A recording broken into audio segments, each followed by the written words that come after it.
Gonzalo Cañete, analista y director del blog Brújula de Mercados, ya nos acompaña. Gonzalo, muy buenas. Buenas tardes. Bueno, muy interesante también esto que acabamos de contar respecto a las opciones de 0 días de expiración, es decir, las 0 DTEs, para quienes conozcan el término, para quienes no, bueno, pues son opciones que expiran en un mismo día, es decir, que bueno, solo tenemos el día en cuestión para operarlas. Claro, dicen los expertos que esto puede provocar, bueno, tienen miedo, por ejemplo, lo contábamos justo ahora desde JP Morgan, que esto pueda provocar un volmagedón, es decir, un despunte bestial de la volatilidad. ¿Por qué? ¿Qué particularidad tienen estas opciones de tan corto plazo, podríamos decir, de tan corta expiración, para que puedan suponer un peligro y el hecho de que haya muchos minoristas utilizándolas? Bueno, para empezar, el hecho de que existan minoristas utilizándolas es precisamente lo que nos indica que probablemente es lo que en el sector financiero llamamos gambling, es decir, apuestas directamente por el precio.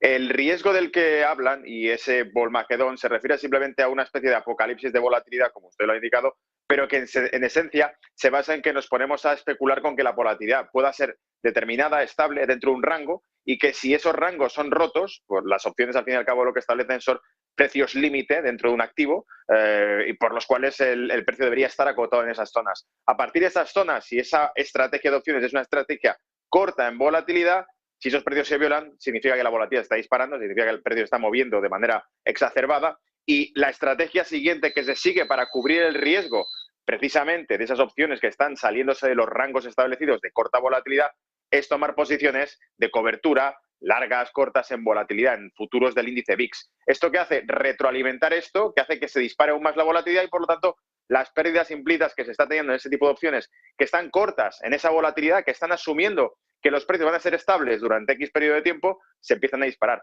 Es decir, que para poder cubrirnos el riesgo que estamos asumiendo, las pérdidas que podemos asumir si esos rangos de precio que estimábamos se han roto, para poder cubrir ese riesgo, para cubrir esas pérdidas, lo que hacemos es empezar a tomar posiciones en nuevos activos derivados, en futuros, sobre volatilidad, que hacen un incremento mayor de la volatilidad que a su vez vuelve a generar más pérdidas en nuestra estrategia de volatilidad. Es algo parecido como cuando hay determinados fondos, hedge funds, que se colocan bajistas en un activo en concreto y a medida que va subiendo el precio del activo, para poder resistir el margen, porque están utilizando derivados, empiezan a comprar el subyacente que cubra, por decirlo así, esa subida de precios frente a su estrategia bajista. ¿Qué ocurre con esto? Que ellos mismos, para cubrir sus pérdidas, impulsan al alza ese activo, generando aún más pérdidas y llevándoles, al fin y al cabo, a que en algún momento empiecen a quedarse sin liquidez para mantener las posiciones que tenían en mercado. Es decir, es al fin y al cabo una espiral que lleva a que se retroalimente este proceso en el cual la volatilidad sigue incrementándose